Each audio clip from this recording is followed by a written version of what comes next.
Alright, hi, I'm Alec and I'm doing my U.S. History speech project. And I'm going to first talk about myself. I am a 17-year-old 11th grade student at Polaris Elementary, and I am doing this to pass the class, because this is required to pass the class. Otherwise, I'd be using my pass. Then next I'm going to talk about my class experience. This class has been one of my better classes. I like the book work. It's one of my more enjoyable ways of doing work in all my classes at school here. We do lots of, I always thought we had to write all the words. We couldn't like paste packets and stuff into it for the words, but we could. So I did all that writing at the beginning of the semester for nothing.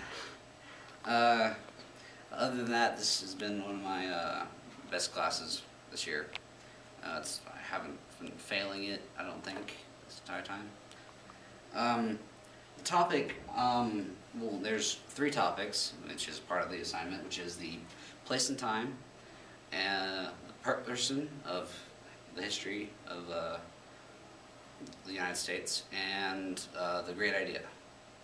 I'll start with it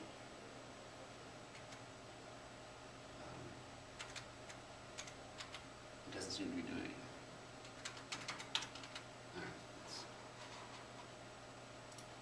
There you go. Alright. So this is the Great Depression. It was the greatest Great Depression. It was the greatest economic slump in the United States and the European powers, because when the United States fell, like the economy fell in 1929, it kind of took Europe's economy standing with it, because it was the United States' credit and support after World War I, which was keeping a lot of the countries afloat. But without that, they kind of fell. It was the longest depression. It was like from 1929 to 1939, which is, I'm hoping it's, the way the economy is going right now, won't end like this. So, cross my fingers. It contributed to Hitler's rise in power, because all of the depression and the like debt and all that stuff caused by World War I for Germany, the people were like, the money was, they burned it for like kindling and stuff. It was worthless. And then Hitler, he used that to his advantage. He used a militaristic style of government to to rebuild Germany, and that's how he became very popular, because he gave people jobs, money. I mean, he kind of repaired Germany, so it was kind of a hero.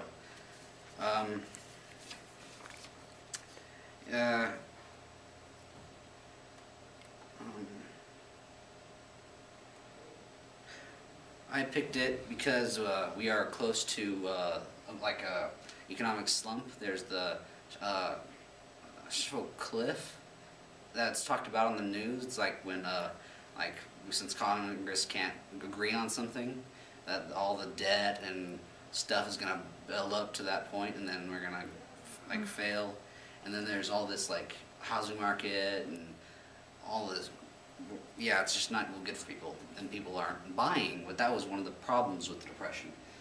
When people should have been buying and contributing to the economy, they didn't, because, well, it wasn't like worth it. But they should have been, because it would have helped. You know, they're kind of counter-thinking to the whole like the whole economy.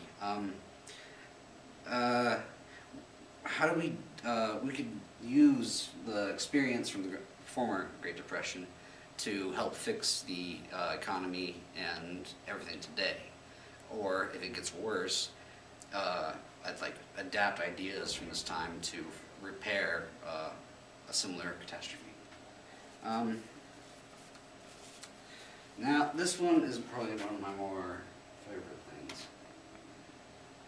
A grandfather called Colonial Sanders, or Colonel Sanders. It's spelled so weird. It's no R. There's no R.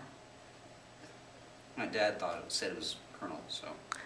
It is. I know, it's so weird.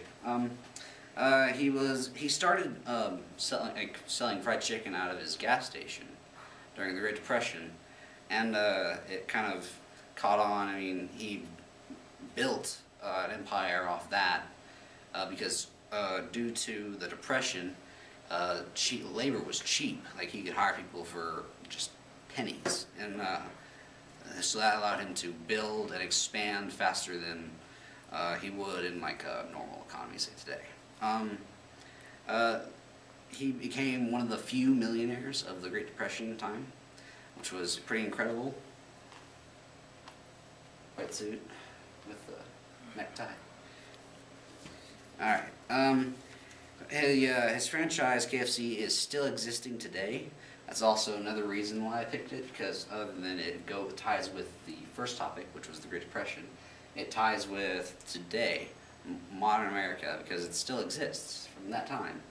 It's flourishing. It's one of the more popular things, other than the little-known KFCs in the middle of nowhere, and they're just gross. And, ugh. No, it's a bad thought. All right. He started during the Great Depression, but I've already explained that. Next slide is the great idea, which is big things have small beginnings.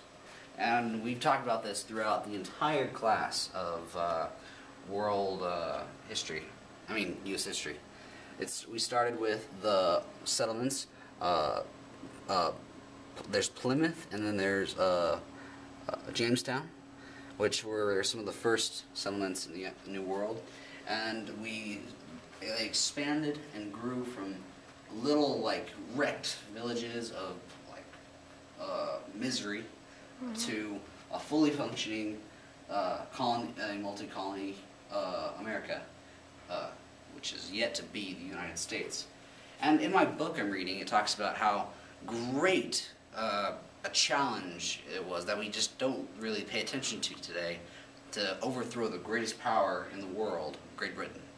And there was like the idea of making a country, like getting the government going, all the other stuff that all the other governments in the world have, except this is like several times larger than Rome was when it first began, and several other countries. This is even bigger than Britain in its prime.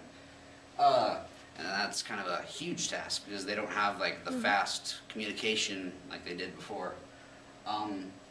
And they didn't want to go with a monarchy so they came up with the first and most successful government that didn't require one leader. It was like a more balanced government, though it's much slower because it's not one person giving orders. Then we made it to the United States. We have incorporated Alaska and Hawaii, as well as many other states during the Western expansion times. Manifest Destiny, which is what many people called it. It's important because Liz didn't bring it up in class, this idea that big things are small beginnings, but it's like kind of just a base thing in what we're talking about, because we went from this here to one of the greatest superpowers in the world. It was like an unsaid idea in the class, you could say.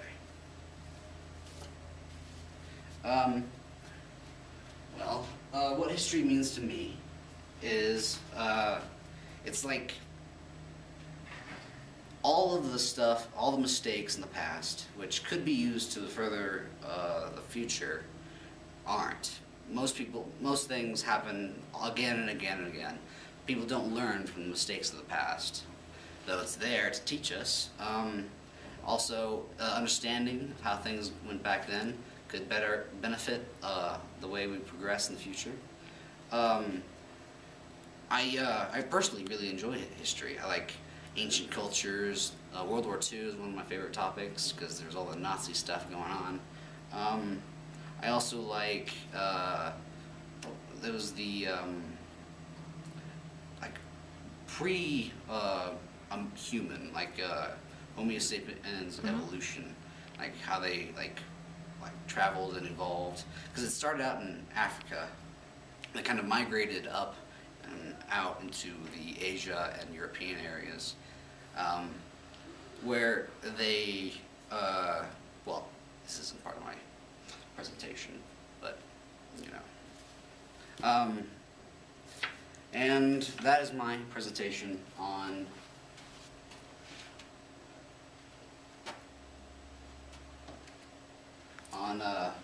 my history speech project.